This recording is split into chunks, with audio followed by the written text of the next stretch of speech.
ಅಣ್ಣ ರೈಟಾ? Okay yes sir. Okay, ಆಯ್ತಾ? ಓಕೆ, ಎಲ್ಲರಿಗೂ ನಮಸ್ಕಾರ. ಬೆಂಗಳೂರು ನಗರದಲ್ಲಿರುವಂಥ ವೈಟ್ಫೀಲ್ಡ್ ನಮ್ಮ ಲಿಮಿಟ್ಸ್ನಲ್ಲಿ, HL ಪೊಲೀಸ್ ಸ್ಟೇಷನ್ ಲಿಮಿಟ್ಸ್ನಲ್ಲಿ ನಿನ್ನೆ ಒಂದು ಸಾಫ್ಟ್ವೇರ್ ಜಾಬ್ ಕೊಡಿಸ್ತೀನಿ ಅಂತ ಹೇಳ್ಬಿಟ್ಟು ಒಂದು ಫೇಕ್ ಸಾಫ್ಟ್ವೇರ್ ಜಾಬ್ ಕೊಡಿಸ್ತೀನಿ ಅಂತಂದ್ರೆ fake centre, basically recruitment centre ನಡೆಸ್ತಾ ಇದ್ದವ್ರ ಮೇಲೆ ಒಂದು ರೈಡ್ ಮಾಡಿ ಒಂದು FIR ದಾಖಲಾತಿ ಮಾಡಲಾಗಿದೆ.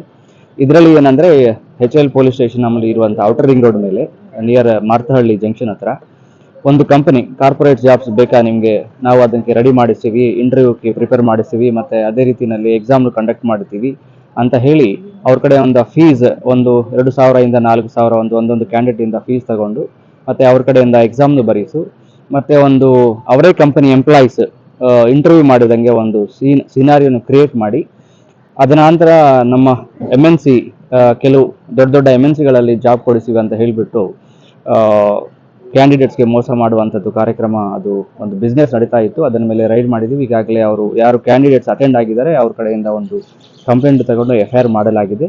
ಆ್ಯಂಡ್ ಅದರಲ್ಲಿ ಯಾರು ರನ್ ಮಾಡ್ತಾ ಇದ್ದಾರೆ ಅವರೆಲ್ಲರಿಗೂ ಈಗಾಗಲೇ ನೋಟಿಸ್ ಕೊಟ್ಟು further investigation inspector HL police station ಅವರು ಕ್ಯಾರಿ ಫಾರ್ವರ್ಡ್ ಮಾಡ್ತಾರೆ. ಎಷ್ಟು ಜನಕ್ಕೆ ಇದರ ಮೋಸ ಮಾಡಿ? ಈಗ ಅದು 3 ವರ್ಷದಿಂದ ಇದು ನಡೀತಾ ಇದೆ ಅಂತ ಹೇಳ್ತಾರೆ. ಬಟ್ ಈಗ ಅವ್ರದ್ದು ಪ್ರಾಕ್ಟೀಸ್ ಏನಂದ್ರೆ ಒಂದು ವಾರಕ್ಕೆ ಸುಮಾರು 100 ಇಂದ 150 ಜನ ಕರೆಯೋದು, ಮತ್ತೆ ಎಕ್ಸಾಮ್ ಬರೆಸೋದು, ಮತ್ತು ಆ ಎಕ್ಸಾಮ್ನು ಯಾವ ರೀತಿಯಲ್ಲಿ ಪರ್ಫಾರ್ಮ್ ಮಾಡಿಸಿದ್ದಾರೆ ಅಂತ ಹೇಳ್ಬಿಟ್ಟು ಅದರ ಮೇಲೆ ಒಂದು ಇಂಟರಾಕ್ಷನ್ಸ್ ಕಮ್ ಇಂಟರ್ವ್ಯೂ ಅದನ್ನು ರೆಡಿ ಮಾಡಿಸೋದು.